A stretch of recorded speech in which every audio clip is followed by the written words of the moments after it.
Warahmatullahi wabarakatuh. Alhamdulillahirabbil alamin wassalatu wassalamu ala asyrafil anbiya'i wal mursalin wa ala alihi wa sahbihi ajma'in. Subhanaka la ilma lana illa ma 'allamtana innaka antal alimul hakim. Rabbi shrah li sadri wa yassir li amri wahlul 'uqdatam min lisani yafqahu qawli. Amma ba'd. Alhamdulillah ala nikmatil Islam, alhamdulillah ala nikmatil iman wa kafa biha min ni'mah. Allahumma barik lana fi Rajab wa Sya'ban wa ballighna Ramadan wa ballighna Ramadan wa ballighna Ramadan wa a'inna 'ala siyam wal qiyam wa qira'atil Qur'an wa qanni'na bil yasiri minal manam. Alhamdulillah, segala puji bagi Allah Subhanahu wa taala yang mengumpulkan kita, mendudukkan kita, mentakdirkan kita hari ini untuk duduk bersama-sama membaca Hadhrah Basaudan, satu amaliyah yang menjadi amaliyahnya orang-orang soleh, satu amaliyah yang dijadikan pedoman bagi umat akhir zaman yang kebanyakan zikirnya sedikit, doanya dikit, niatnya dikit, semua amaliyah-amaliyahnya luar biasa sedikit. Sama para ulama disusunkan satu kitab, satu buku, dan juga karangan-karangan lainnya yang bisa dijadikan pedoman bagi orang-orang semacam kita, yang kalau enggak zikir bareng enggak zikiran, kalau enggak sholawatan bareng yo enggak sholawatan, lek enggak ngaji bareng yo enggak ngaji kan. Jadi orang-orang macam kita yang semua amalnya serba terbatas, tapi tetap memiliki harapan-harapan yang tinggi, tetap bercita-cita masuk di dalam golongan umatnya Nabi Muhammad SAW, tetap pengen selamat, tetap pengen masuk surga, tetap pengen melakukan atau mendapatkan apa yang didapatkan oleh orang-orang soleh terdahulu dengan semua apa yang ada pada diri kita. Semoga sama Allah Ta'ala dikabulkan, semoga sama Allah Ta'ala dikasih semuanya, semoga sama Allah Ta'ala kita dipantaskan untuk menjadi hamba-hamba yang baik dan semakin baik, menjadi hamba-hamba yang ngerti tentang kebaikan dan dapat porsi-porsi dari kebaikan tersebut. Dan semoga kita, anak cucu kita, keluarga kita, orang-orang yang kita cintai semuanya masuk di dalam golongan orang-orang yang diselamatkan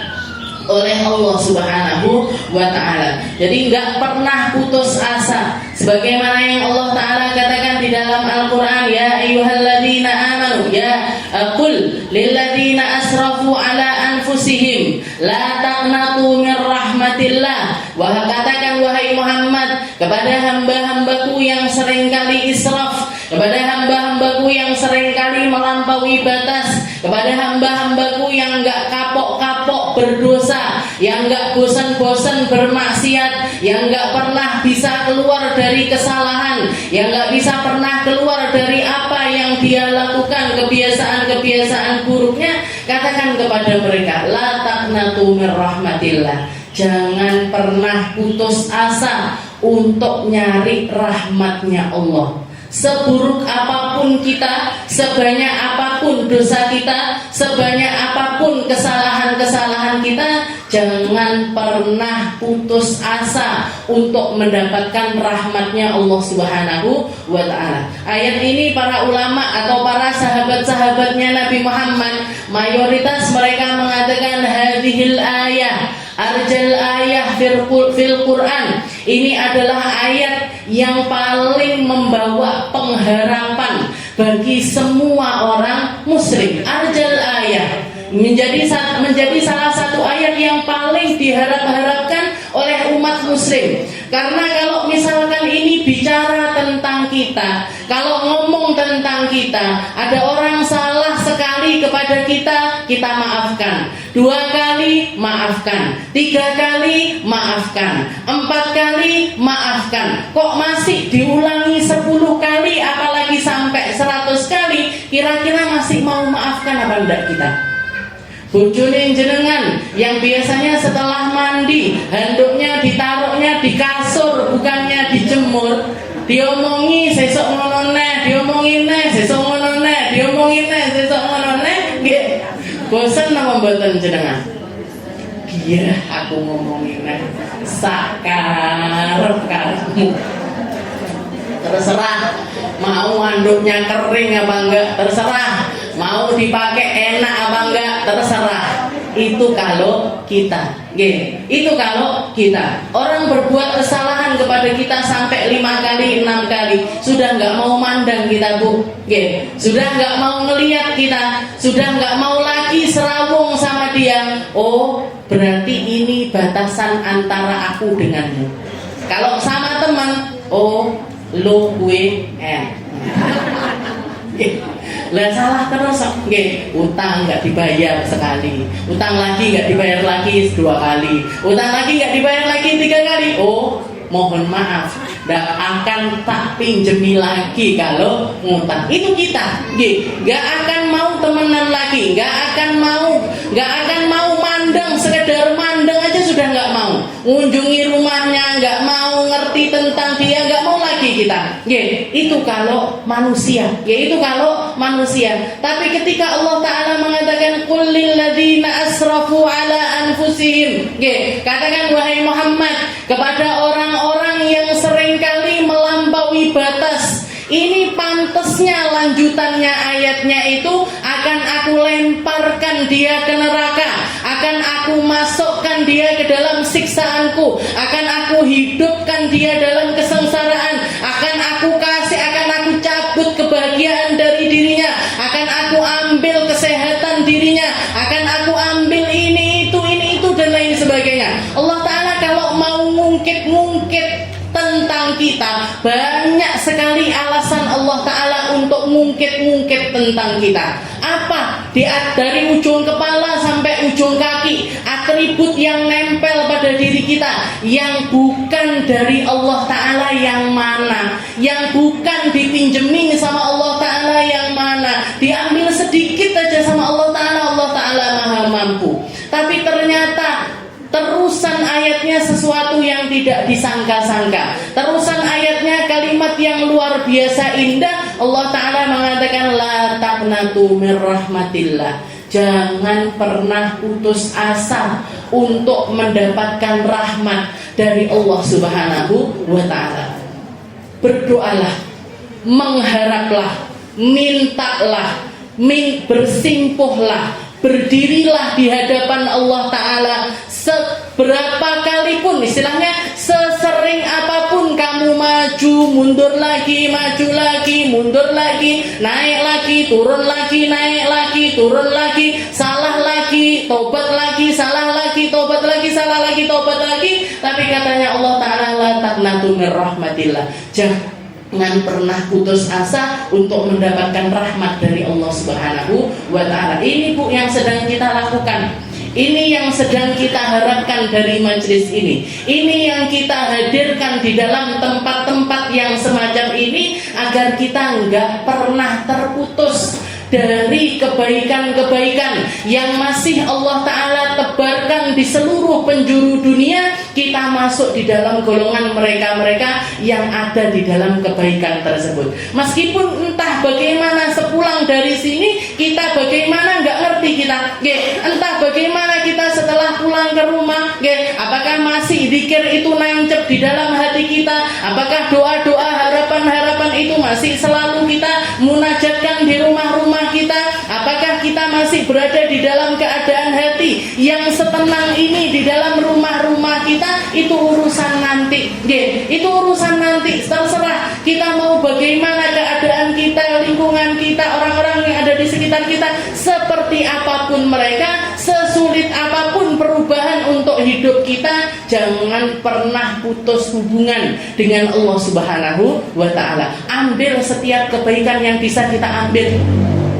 Taruh niat-niat yang banyak di dalam tempat-tempat seperti ini, seperti yang dikatakan oleh Nabi kita Nabi Muhammad sallallahu alaihi wasallam, innamal a'malu binniyat wa innamal likulli imri'in ma nawa. Semua orang itu akan dihisab, semua orang itu akan dimintai pertanggungjawaban, semua orang itu akan menghadap kepada Allah Ta'ala dengan apapun yang mereka bawa sesuai dengan niatnya.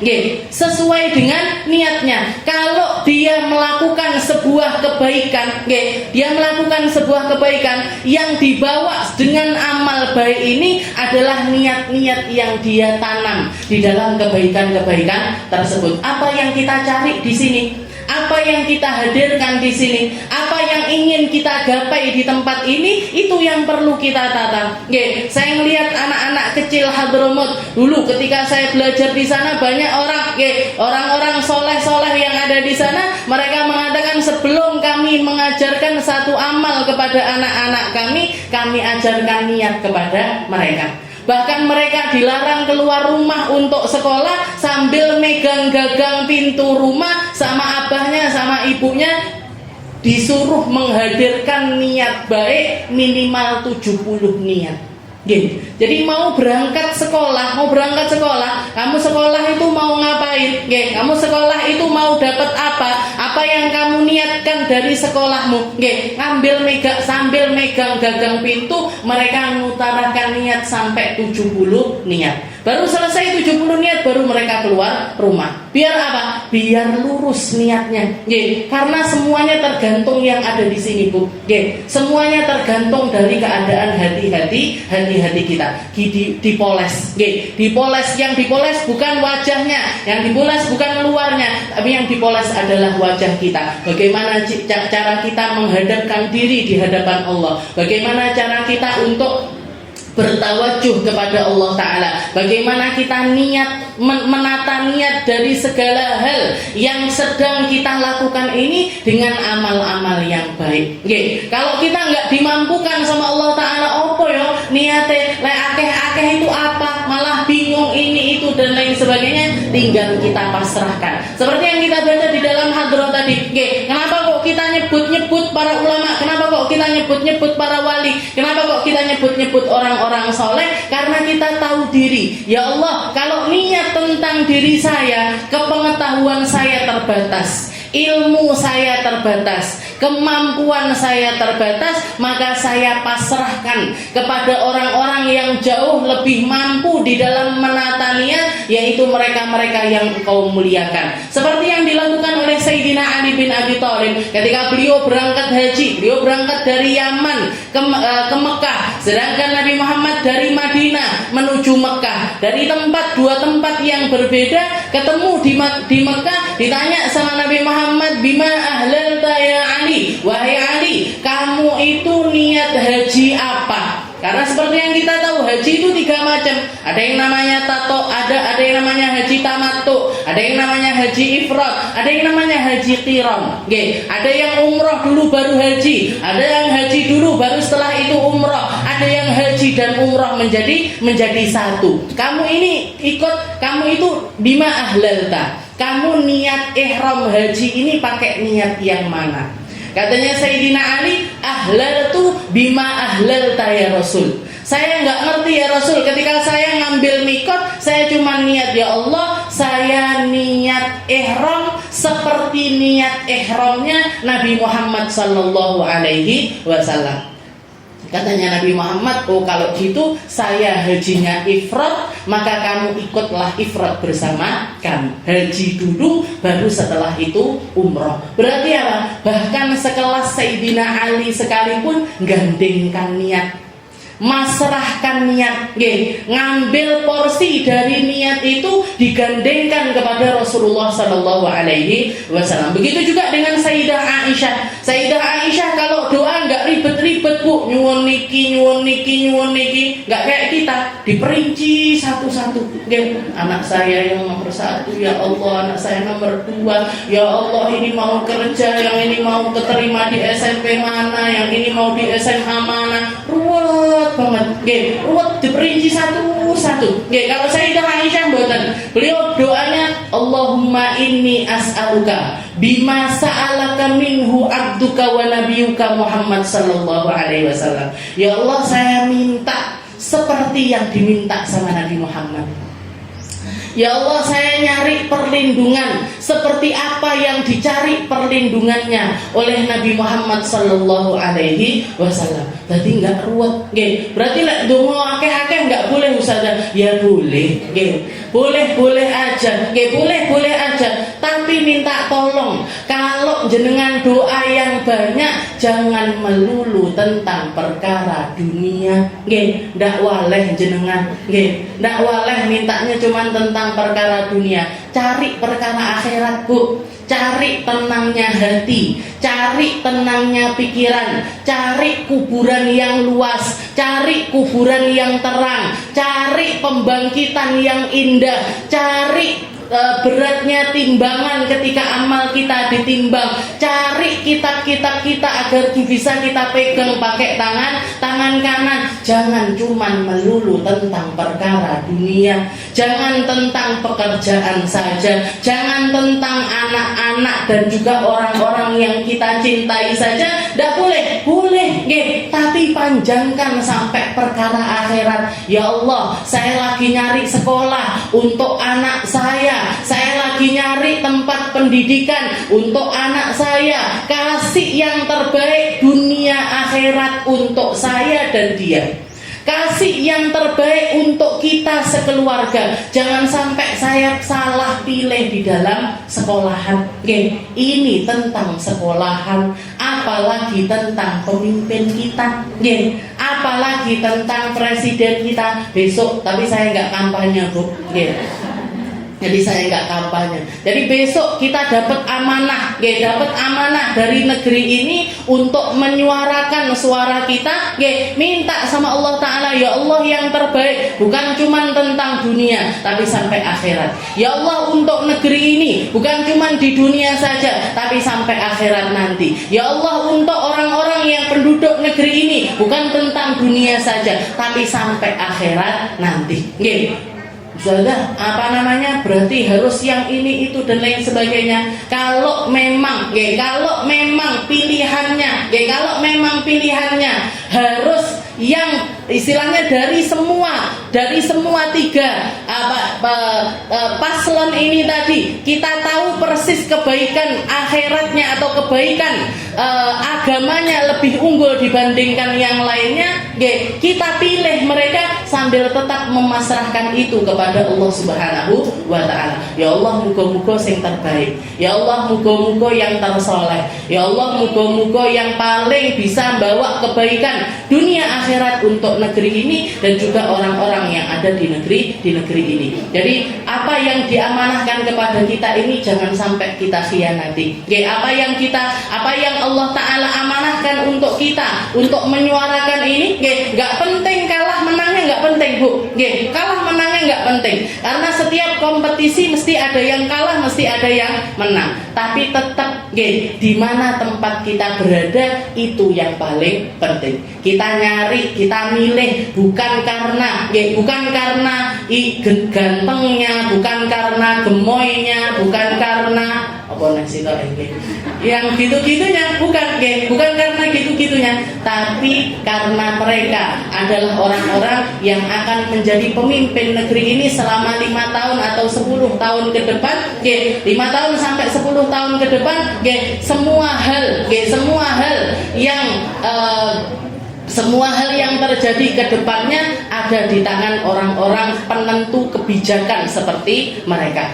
Penentu kebijakan seperti mereka. Mungkin sama Allah Ta'ala kita dikasih pemimpin yang terbaik, pemimpin yang tersoleh, pemimpin yang bisa bawa umat ini menjadi umat yang lebih baik secara dohiriyah serta batiniyah. Bukan cuman kenyang perutnya, tapi juga kenyang nuraninya. Bukan cuma jasmaninya yang kenyang, tapi juga rohaniyahnya kenyang. Mungkin sama Allah Ta'ala kita dikasih pemimpin yang baik, pemimpin yang soleh, pemimpin yang gak tegaan sama rakyatnya, pemimpin yang selalu mementingkan kepentingan rakyatnya, pemimpin yang membawa perkara-perkara kebaikan dunia bagi dan juga akhirat negeri ini. Ala hadhihi niyah wa ala niyatin salihah wa ila hadratin Nabi Muhammad sallallahu alaihi wasallam bisirril Fatihah.